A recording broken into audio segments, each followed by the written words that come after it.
Mackenzie back here with Catholic World News. Coming up next is Rudolph von Schalfen from the Catholic Diocese. We'll explain some more 4th and 5th century heresies, as long as other early church. Another major heresy included Apollinarianism, and that said that Christ has a human body, but not a human mind or a human will, and that he used that as a defense measure against Arianism. It said that Christ did not live a complete human life as a man, and it was declared erroneous in the years of 374 to 380 in Rome. It was condemned by the Second Ecumenical Council of Constantinople in 381 AD.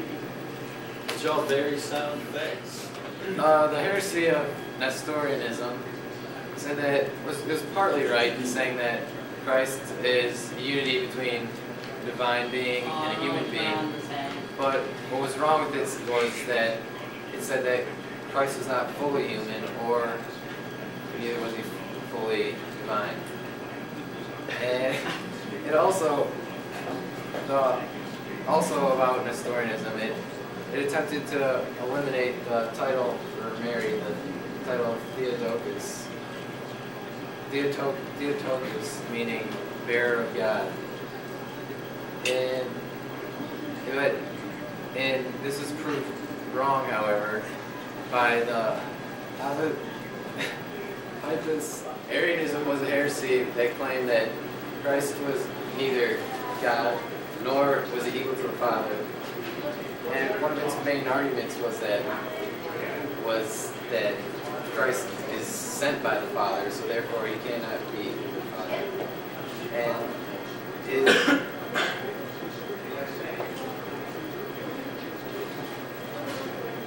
Christ was raised to the level. This heresy claimed that Christ was raised to the level of Son of God, but he wasn't actually God. And Tell us more about They rejected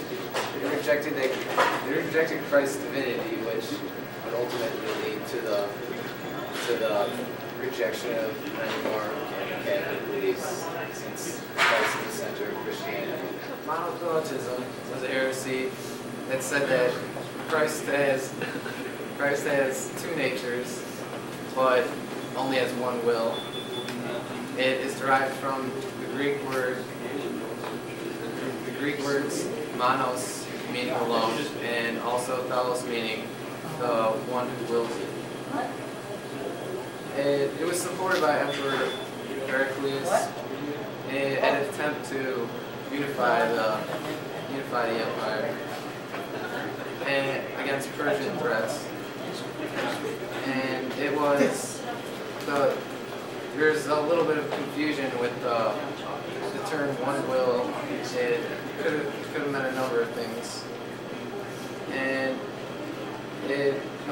officially what the church teaches is that Jesus is a divine person, but he also has human divine natures, and there are two wills, one human, one divine.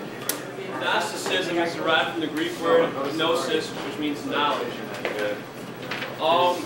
Many of the later heresies are actually derived from Gnosticism. The major roots of Gnosticism, the major beliefs include that matter is corrupted by the Spirit, and thus the world is corrupt. That a man must seek knowledge to overcome the fallen state and return to God. And that God has made all this possible by sending a Savior. And most heresies believed it was Jesus Christ.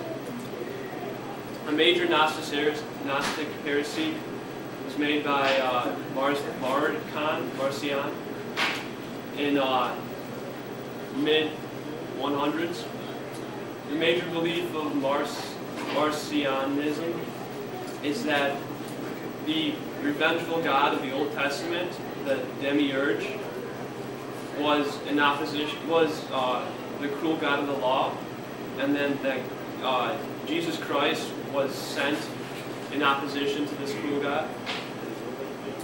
Another large heresy included Manichaeism, and it continued the age-old cosmology conflict between darkness and light, and that Satan stole light particles and placed them in the brains of humans.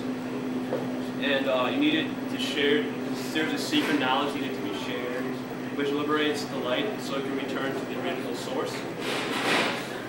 Another large heresy was Montanism, and it is one of the first apocalyptic movements in Christianity, and it claimed that that Christians who've fallen from grace can never be redeemed.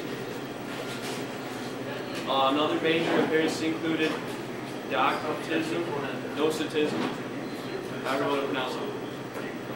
It said that Jesus was not truly human and did not actually suffer the pain of the crucifixion. And it's actually derived from dokesis, meaning appearance or semblance. These silly heretics. I know. They're all wrong. I know. They base their heresies on some truth, but in the end, There's no logic in it. completely dumbfounded. If they had the tables to do the logic, we would A realize. simple syllogistic tri-circle argument with two statements and a conclusion would just blow their minds. Indeed. Lose their flitters. Twiddle their flights. Indeed, tickle their pickles.